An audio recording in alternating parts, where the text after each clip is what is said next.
ప్రస్తుతం ఆయన ఇటీవల జరిగిన ఎన్నికల్లో భారీగా మెజార్టీ సాధించి మొదటిసారి ఎమ్మెల్యేగా మొదటిసారి మంత్రిగా కూడా ఉన్నారు. ప్రస్తుతం మంత్రి హోదాలో ఈ కార్యక్రమానికి హాజరు కాబోతున్నారు. మాట్లాడే ప్రతినిధి సార్ చెప్పండి, ఇన్ని రోజులు ఎస్ఎఫ్ అధినేతగా ఈ కార్యక్రమాన్ని ముందుంచినట్టు ఈరోజు ఆంధ్రప్రదేశ్ రాష్ట్ర మంత్రిగా ఈ కార్యక్రమానికి రాబోతున్నారు.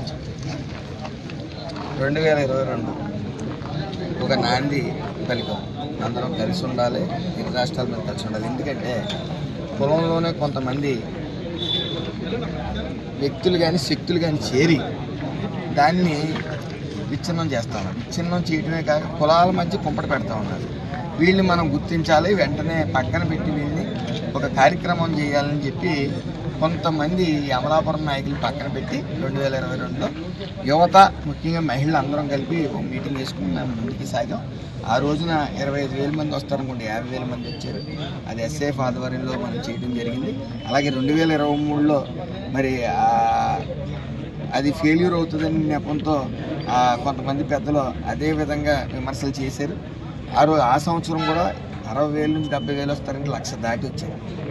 అంటే ఇక్కడ యువత అంతా గుర్తించింది ఎక్కడ వివాదాస్పదమైన వ్యక్తులు ఉన్నారో, ఎక్కడ కులాలను ఇచ్చిందో, అలాగే కులాల మధ్య కుంపడెట్టి వాళ్ళు ఎవరున్నారనేది గుర్తించి వాళ్ళని పక్కన పెట్టి మరి దిగ్విజయంగా జరుపుకున్నాం. మరి 23 ఈరోజు నేను మంత్రి అయినా ఎమ్మెల్యే అయినా కులం అనే బేస్ ఫస్ట్ ఆంధ్ర రాష్ట్ర రాజకీయాల్లో కులం అనే బేస్ మాత్రం ఖచ్చితంగా ఉండాలి. క్యాస్ట్ బేస్డ్ పాలిటిక్స్ జరుగుతాయి.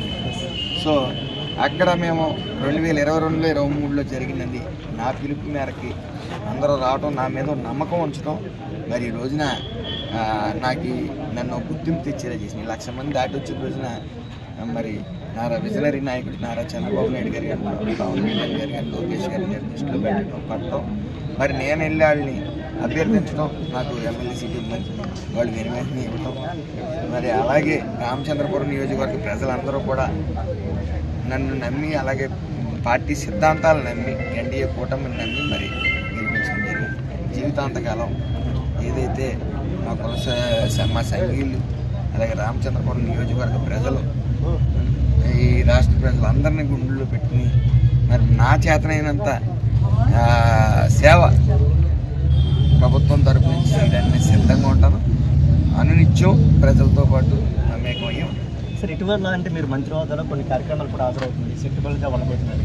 అయితే మీరు కొన్ని వివాదాస్పద వ్యాఖ్యలు చేశారని కూడా మెయిన్ స్ట్రీమ్ మీడియా కూడా మీపై బురద జల్లే ప్రయత్నం చేస్తుంది. ఏం చెప్తారు సార్, ఏం క్లారిటీ చేస్తారు? జనరల్గా ఒక నాయకుడు ఎదిగినప్పుడు, నాయకుడు ఎదగాలనుకున్నప్పుడు కాలు పట్టుకుని లాగి వాళ్ళు కూడా ఉంటారు. అంటే అలా ఎదుగుతుంటే చూస్తూ ఊరుకోవాలి. అది ప్రతిపక్షం వాళ్ళన్నా ఇంకా వేరే వాళ్ళన్నా అందులో ప్రయత్నంగానే ఏదో విమర్శలు చేస్తున్నారు తప్ప ఏదైనా దమ్మున్న విమర్శ ఒక్కటి కూడా రాలా. ఏదన్నా ఎందుకంటే విమర్శలని ఖచ్చితంగా నాయకుడు అనేవాడు స్వీకరించాలి. అవి సరైన విమర్శ అయితే దాన్ని మనం ఆహ్వానించాలా, మనల్ని మనం కరెక్ట్ చేసుకోవాలి. అలాంటి సరైన విమర్శ కూడా చేయలేదు. నా దురదృష్టవశాత్తు మా ప్రతిపక్ష నేత కూడా అవగాహన లేని వ్యక్తి. అతనికి ఏ విధమైన అవగాహన ఉండదు. రాజకీయ ఓనమాలు దిద్దుకుంటా వచ్చాడు, ఎలక్షన్లో పాపం ఓడిపోయాడు. అతను జీర్ణించుకోలేక ఫస్ట్ ప్రెస్ మీట్లో కూడా నేను 4 సార్లు తిరిగాను, జనంలోకి 5 సార్లు తిరిగాను, నాకు ఓట్లు వేయలేదంట. తిరిగినంత మాత్రం ఓట్లు వేయరు.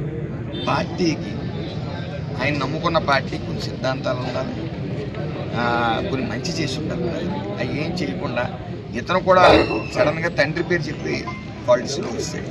ఆయన ఎవరో ఏంటి అనేది తెలుసుకునేలోగానే అతను వ్యక్తిత్వం బయటపడ్డది. సో ఇతను కరెక్ట్గా ఇతను చాలా ప్రమాదం, ఇతనికి నాయకత్వ లక్షణాలు లేవని అతను మూలం పెట్టారు. సో అలాంటి మూలం పెట్టిన వాళ్ళు ఏ విమర్శలు చేస్తూ ఉంటారు, అర్థం లేని విమర్శలు. అవి పట్టించుకొని మంచి చేయాలి, మంచి చేస్తున్నాను అనే నా మనసులో ఉన్నంతకాలం ఈ విమర్శలు పట్టించుకొని ఏదైతే విమర్శలు కరెక్ట్గా చేశారో, లేదా నాలో ఏమైనా తప్పుని విమర్శలు ఖచ్చితంగా సార్. అంటే మొదటిసారి టీడీపీలో జాయిన్ అయ్యి కేవలం 4 రోజుల వ్యవధిలోనే మొదటిసారి ఎమ్మెల్యే, మొదటిసారి మంత్రి కూడా గెలుపొందారు. అయితే ఇటీవల జరిగిన సీఎంతో జరిగిన కాన్ఫరెన్స్ కాల్లో ఆయన మీకు క్లాస్ తీసుకున్నారంటూ కూడా కొన్ని సోషల్ మీడియాలో వైరల్ అయిన పరిస్థితులు. అసలు ఆ కాన్ఫరెన్స్ కాల్ ఎలా లీక్ అయింది? కాన్ఫరెన్స్ కాల్ ఎలా లీక్ అయిందంటే అందులో కాన్ఫరెన్స్లో ఉన్న వాళ్ళు ఎవరో ఒకరు లీక్ చేశారు. చెప్తున్నాను కదా, శత్రువులు ఉంటారు. అంటే మీ ఎదుగుదలను చూడలేకే మీ పార్టీలో కొంతమంది మీకు బురద జల్లే ప్రయత్నం ఎవరు ఉంటారు కదా, 100 మందిలో ఒకడన్నా ఉంటాడు కదా. అయినప్పటికీ అది చాలా మంచిదైంది. ఎందుకంటే నేను కొత్తగా వచ్చాను, అది కాక చిత్తశుద్ధి లేని జగన్మోహన్ రెడ్డి ప్రభుత్వం నుంచి వచ్చాను. అందులో అలసత్వం అనేది లేకపోతే ఒక కార్యకర్తను గైడ్ చేసే విధానం కూడా అతనికి తెలియదు.